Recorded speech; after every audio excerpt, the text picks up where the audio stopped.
Hello everyone, it's Lauren from My Jewels and Tattoos. I know I haven't made a video in a while, but it's been kind of busy with school and other stuff going on. And I apologize in advance for looking kind of worn out today. I was out really late last night. I went to a concert with my boyfriend and I think we went to sleep at 2 o'clock in the morning. And then he had to get up for work, so his alarm was set for 7:30, so I maybe got 5.5 hours of sleep. And just in the interest of keeping things real, I didn't put on any makeup today. It's just totally what my skin looks like. And this is after about 2 months of eating high carb, low fat vegan. But that being said, I want to talk a little bit about how my diet has changed since starting the starch solution at the end of November. And a big thing for me was finally learning to listen to myself and not listen so much to other gurus on YouTube and be like, oh, well, they're doing this, so I should also do this because it's working for them. Like, if you're doing that, just stop. Just stop. Because everyone's different, and I don't think that it's really necessarily that one thing that works for someone's going to work for you, especially if you're making yourself eat foods that you don't absolutely love. You're just like, well, I know I should eat this sweet potato, but I really want rice, and then you're just eating something that you don't want. It's not really worth it. And for me, the biggest thing for a long time was starch solution both limits your fats and your fruit intake. And for me, if I'm not eating enough fruit, I really, really crave sugar, and I tend to want to eat bad things. Like I want to go down the street and get like vegan tiramisu or vegan cookies or just like dark chocolate, and my sweet tooth is just like so bad. So I finally allowed myself to be lenient, and if I want a whole pile of fruit that day, I'll eat a whole pile of fruit. I don't really think it's necessarily a problem. The one area where I'm trying to cut down is dried fruit, just like dried dates and dried figs. And that's more or less, that's not even in terms of calorie density or I'm worried about gaining weight. It's that sometimes my stomach, after I've had a lot of dried fruit, I've noticed it gets kind of bloated and sore. So I was like, okay, if my body's not reacting well to this, there's probably a good reason for that, and I should listen to myself. So that's what I'm doing now. And also, in terms of healthy fats, I still don't cook with any oil. I don't add oil to my salads. I don't go out of my way to get restaurant food with a lot of oil in it. So, but I have added significantly more healthy fats in. I let myself have nut butters again and avocado. That for me was really important because almond hazelnut butter is like one of my favorite things in the entire world. And I find that if I have it on top of my oatmeal or if I let myself have a little bit with my apple slices, I stay full for a lot longer, and it doesn't have a negative effect on me unless I eat a lot of it and I get kind of tired. So I've just been incorporating more of that into my meals, and also avocado. I used to be kind of stingy on the amount of avocado I'd let myself have, but it's so delicious, and one of my favorite things to eat is I make salad wraps with spicy rice and beans and corn, and avocado tastes so good with that. It's just absolutely delicious. So I don't feel like I should limit myself, and if my body feels good while I'm eating these things, then why not?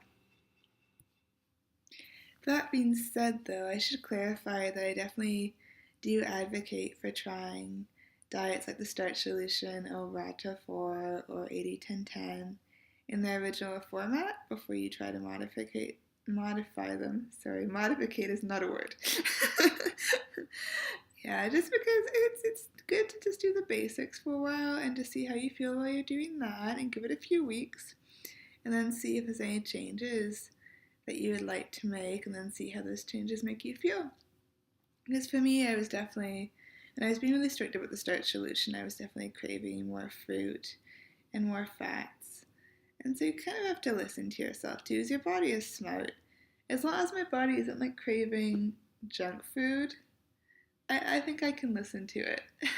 There's definitely been days where it's just like, oh man, like I really want, I don't know, like sweet potatoes roasted in oil, or I want this junk food or that vegan junk food, and it's just like, okay, maybe I didn't have enough carbs today, and maybe I'm hungry, so I'm craving junk.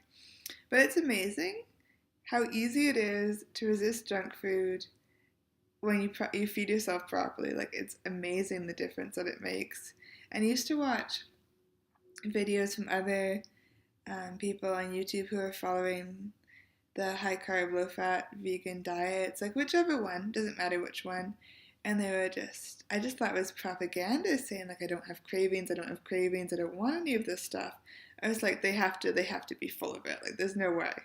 There's no way that someone like me with like a horrible sweet tooth can feel satisfied eating, I don't know, like apples or pears or banana ice cream and the occasional Larabar and not still want to go for all the sugary crap, which I formerly enjoyed. But apparently it actually works, and it works brilliantly. So yeah, that's pretty much where I'm at right now. I'm hoping to do more videos in the coming weeks just to, I don't know, let you guys know how things are doing and keep you updated on how the starch solution is going for me. Although I am kind of resistant to labeling it. Like there's the whole like no label, high carb, low fat vegan movement. I definitely think I'm more of a part of that. But if I had to say which diet I'm aligning myself most closely with, is definitely still the starch solution. Although I feel kind of once it hits to be the summer months, that might change. And I might gravitate towards something closer to 80-10-10, where I can eat a lot more fruit.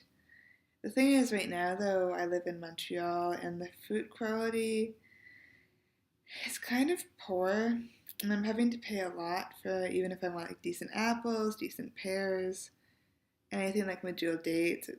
It's all very very expensive. So at the moment, it's not very cost effective for me to be trying to follow any kind of plan like 80-10-10, which is very fruit based, because the quality of the fruit, obviously it isn't what it should be, and secondly, financially it's not very feasible. So it's gonna go stay with the starches for a while and see how that goes. At the moment, my main staples are I eat a lot of oatmeal, always for breakfast, and then I have some sort of rice meal, and pretty much I have two big meals every day, and I kind of snack in between. So either my lunch is kind of snacky or my dinner is.